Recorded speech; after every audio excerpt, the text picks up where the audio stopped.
So living well with Parkinson's, what are the four key strategies of living well with Parkinson's?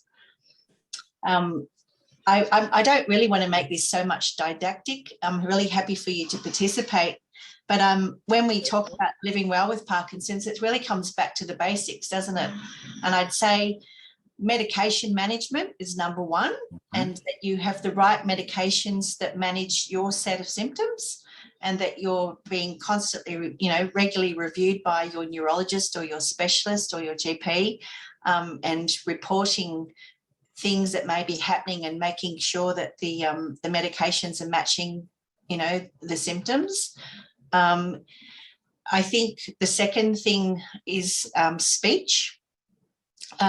Speech, because it sort of forms into socialization. As we know, people with Parkinson's, their voices, do become soft. The diction sometimes a bit softer as well. Sometimes, they're stuttering or starting, hesitancy to speak, just like I'm doing right now. And so I guess we work on speech as well. Make sure that you're getting your voice heard, that people can hear and understand what you're saying, because that really leads into socialization, doesn't it? So living well with Parkinson's, we're always very concerned about when there's a lack of dopamine, that sometimes, actually has an effect on other neurotransmitters. And that can, I guess it's like saying it's a bit of a chemistry awriness that's going on. And so risk of depression and anxiety and feeling withdrawn are common themes and symptoms that I hear when I talk to people. And we are social beings. We need to connect with people and not retreat into our Parkinson's wombat holes. We need to come out and see people, enjoy people, and continue doing the things that we like to do. So I guess have a think about those things, and I'm really keen to hear what it is that gets you motivated and gets you out. And also finally, really exercise, and cannot beat on enough about the role of exercise and Parkinson's disease. So, the research says that it is one thing that can actually have a slowing down of the disease. But I also, it sort of follows on, because what I'm going to end up talking about. Everybody laughs from Parkinson's, New South Wales, exercise. When you get moving, it releases, your endorphins as well, that makes you feel good. It gets you out. Hopefully like with a nice brisk walk, or going to a PD exercise group.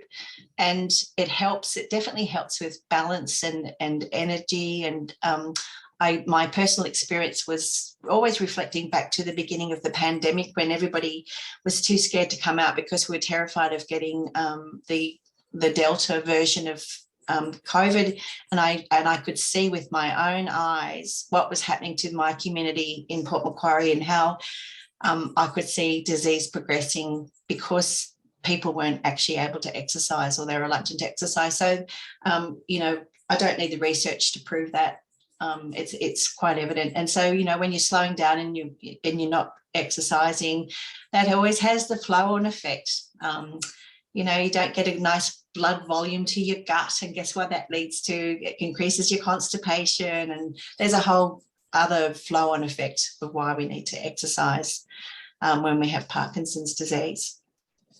So I know that you've heard all this before, it, but it's always good to go back over these facets of living well with Parkinson's.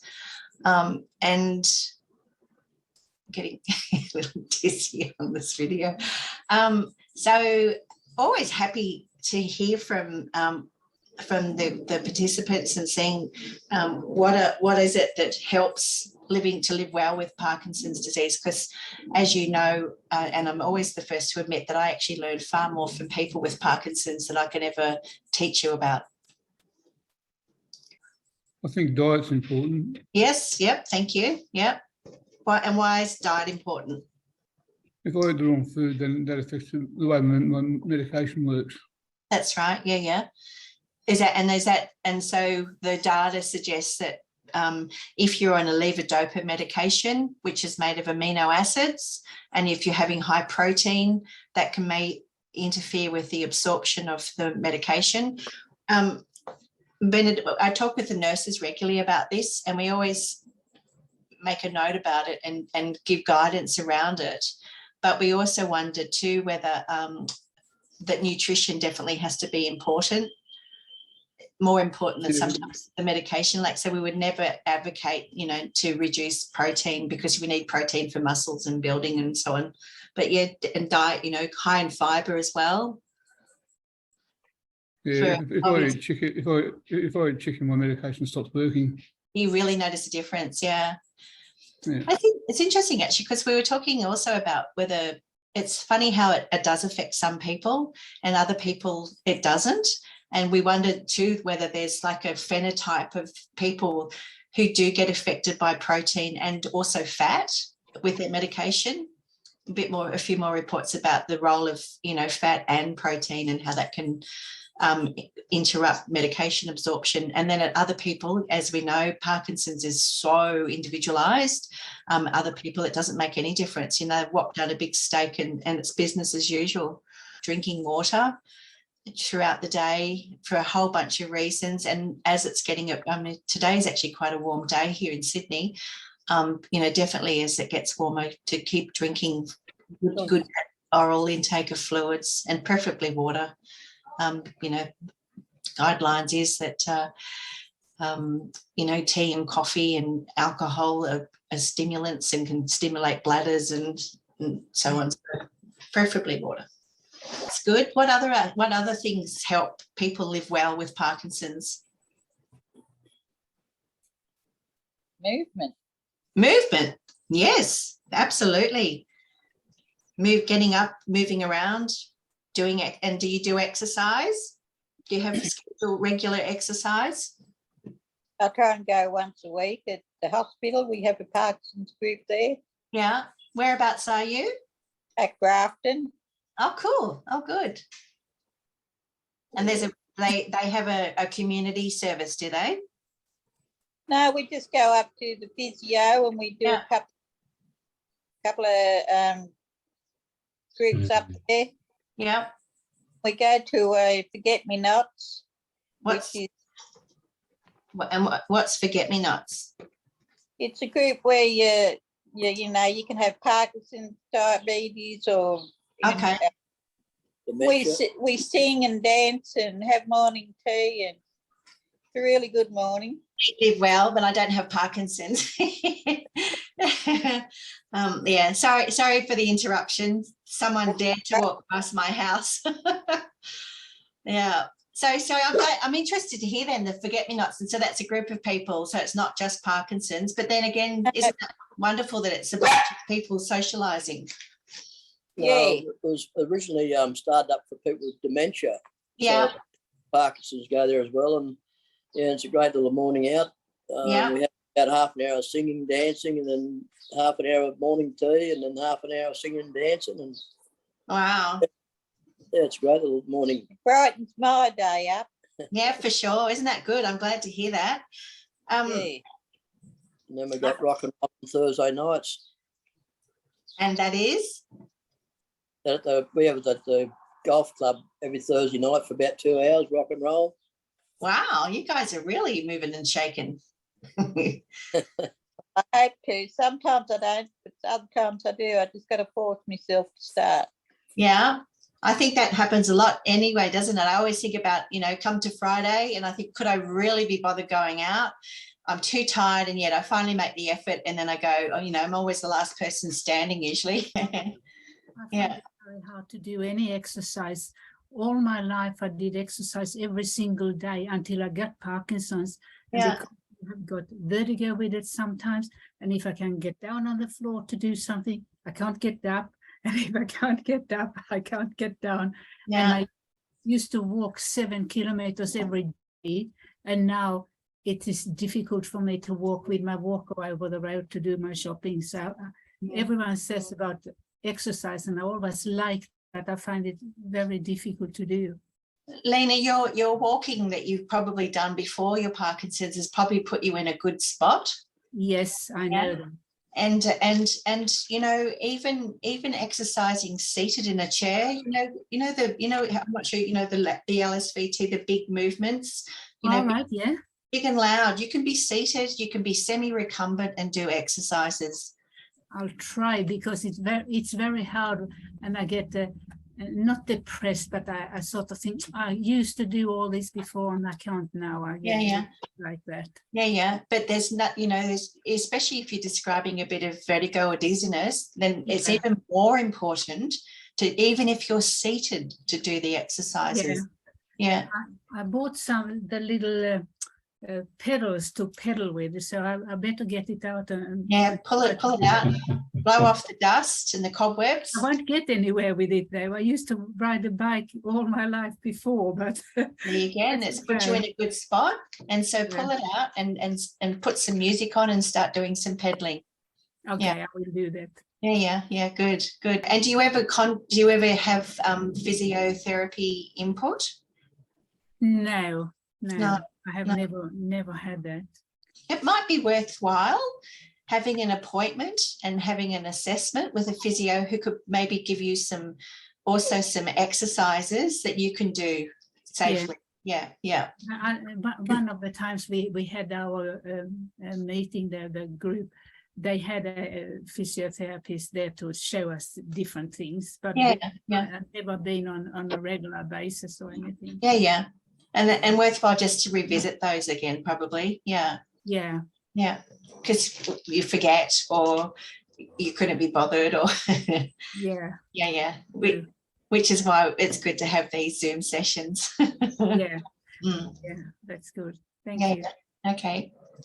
A lot of stuff that's actually on YouTube and online too, and a lot of the people that I speak to when we're talking about exercise and how they're doing it and how they're accessing it, and quite a few people have said that they have actually been following exercises on YouTube for people with Parkinson's, and they've done that well, and they've copied. It's like doing the Jane Fonda workout, isn't it? So watching someone online and then following the sequence.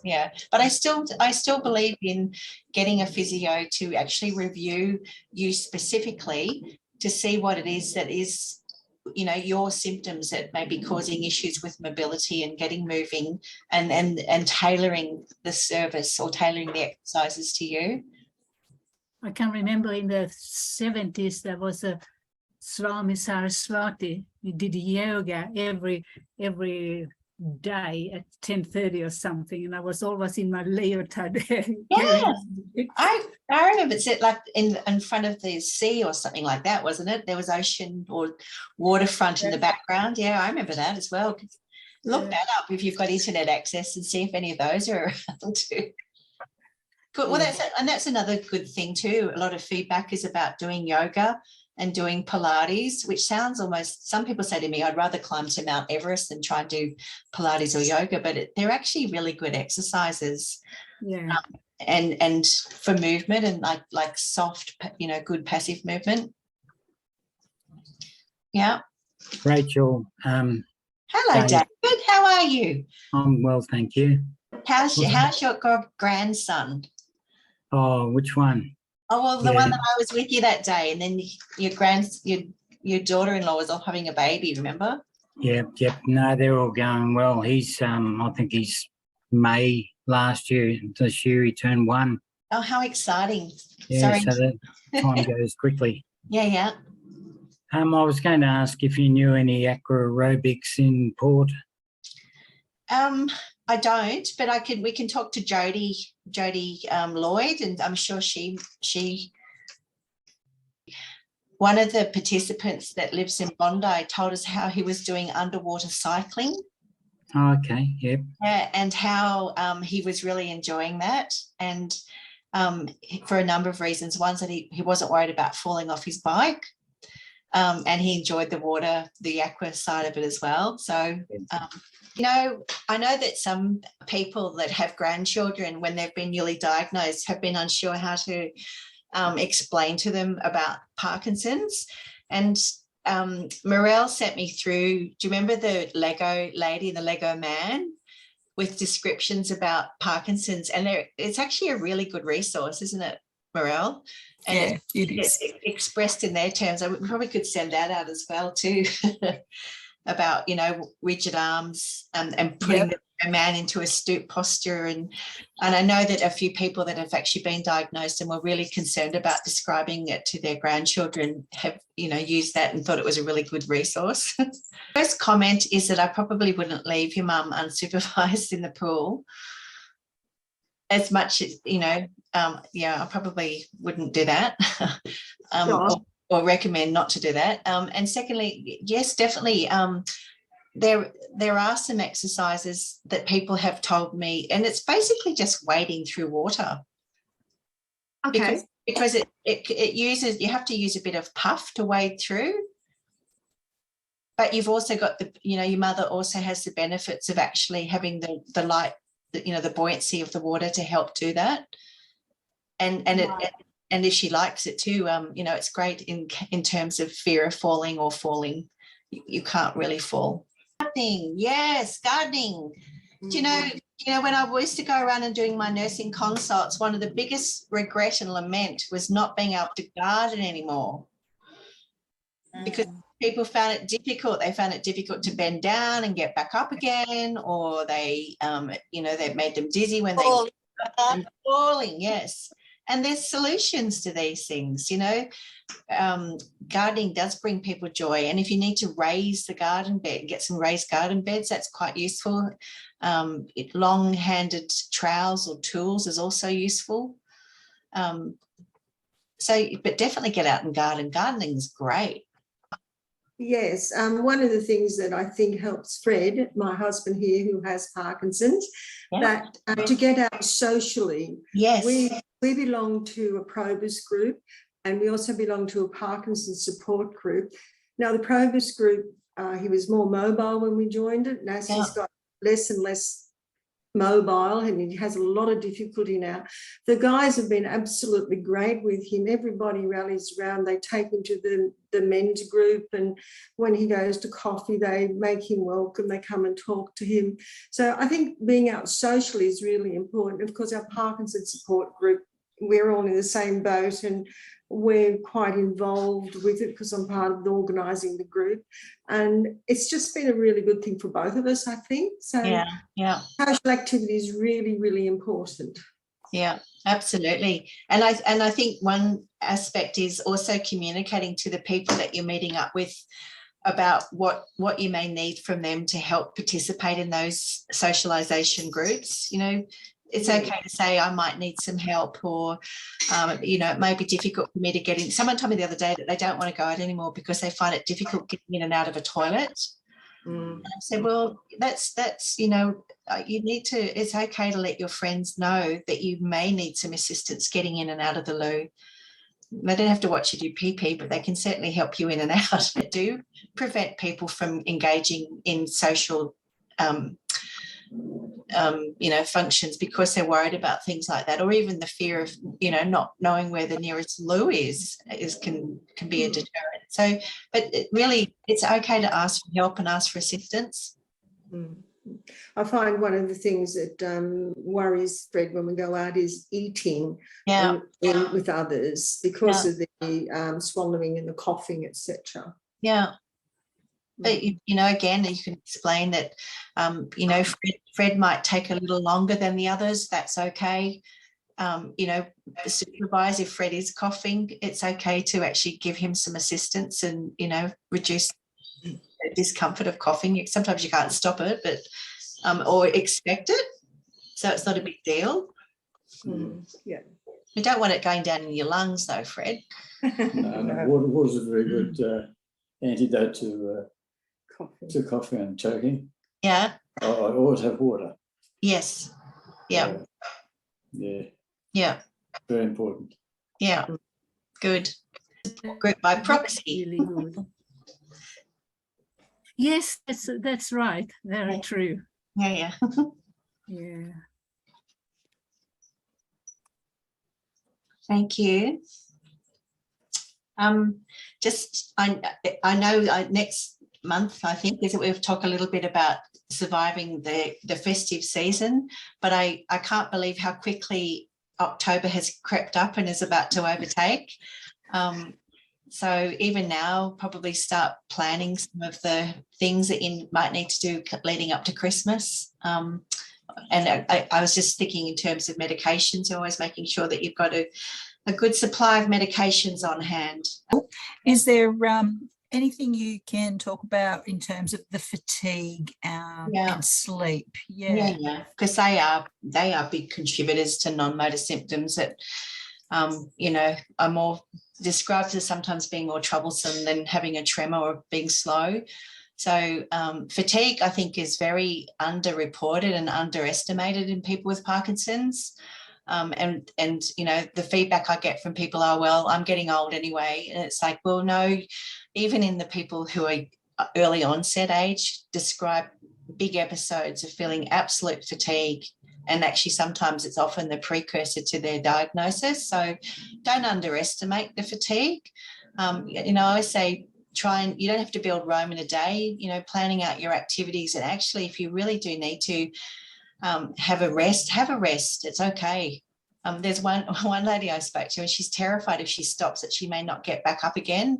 And I don't think that's the case. I think she probably does need to, plan the time of day where she is really, really tired and not try and steam through it.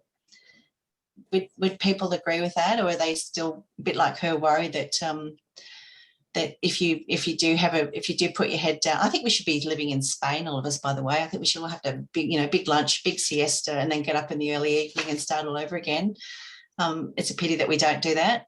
And I do say, when I talk about if you do have a rest and a nap, the guidelines are no more than 45 minutes. When people then say, oh, I'm having terrible, at night time, I can't get to sleep, or I can't stay asleep, and I've discovered that they've had 3.5 hours in the afternoon, I go, well, you probably need to factor that in, and you're also going to perhaps upset your circadian sleep-wake cycles too when you have big sleeps in the day. And getting back into sort of that routine, and then that's it. Always it's all the same mechanisms. Back into some exercise, getting some sunlight. Sunlight, stimulates the serotonin, which converts to your melatonin, which is actually meant to help you sleep at night. It's really funny, isn't it? I remember when I did night shift, and I'd be fine, and I'd come to 9 o'clock and I would be so overwhelmingly tired. It wasn't funny. And I knew that that circadian rhythm was working quite well.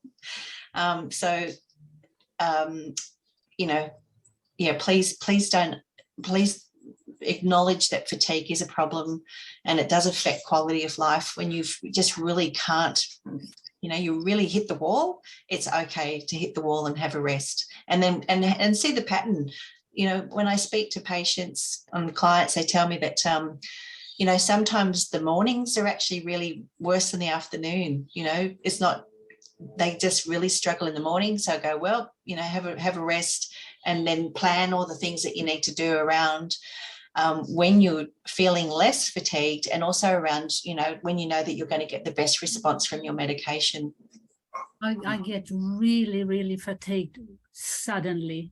Yes. Yeah. My doctor changed my medication times this week for me. I hope that will be better, but I need help to have a shower. And suddenly I could just say, I couldn't even move. I couldn't even lift my arms up. It was, I can't explain how bad it is.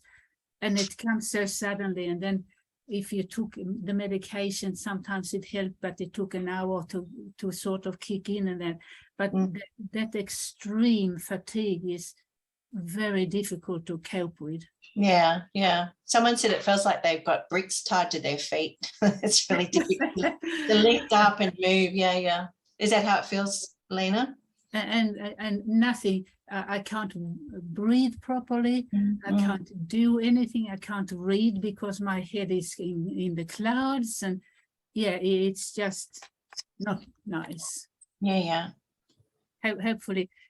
Hopefully it's helping with the change of my times. I take the medication too. So I hope that helps. But but it affects me really badly. I think that's also reflective too of the complex nature of fatigue and Parkinson's, that some of the things that you were describing to me sounded like a little bit of wearing off, and that was a sudden, as well as general fatigue associated with Parkinson's. So, you know, again, you have to, it's sort of attacking things sort of very multifactorially and making sure that we're coming in at all angles to fix or to address those issues. Yeah.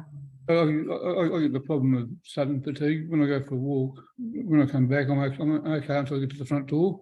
Yeah. And then it's a real struggle. That's the Yeah, front door. It just goes that quickly. Yeah. Yeah. I also have the same problem. Yeah. Sorry, hello. I also have, extreme fatigue. So about a year ago, I started to have a rest, just 10 minutes in the middle of the day, and that really helped. Yeah. But now it's if I've done a mental thing or a physical thing, it has the same effect. And it comes on really suddenly. So I think the thing is, I'm still trying to work at the moment, and it's too much. So I think, you know, taking work out of the picture is part of this living better. But I wanted to ask you, like, since it's been so extreme in the last couple of months in particular, I've also had something I've never had before. Like, I've got an extreme sugar craving, and I don't really have a sweet tooth, don't really like chocolate. But since I've had the fatigue and what I would say extremely thing, so like, you know, yesterday every hour I had to have 10 minutes literally lying on the floor.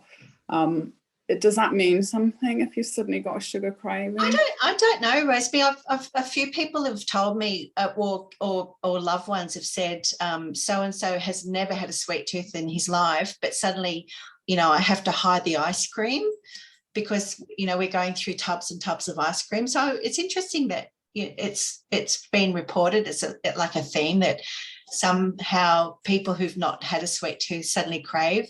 And it kind of, I guess, you know, you could sum it up and say, well, if you're fatigued and you're feeling, you know, if do you need a bit of extra sugar boost to help you get moving again?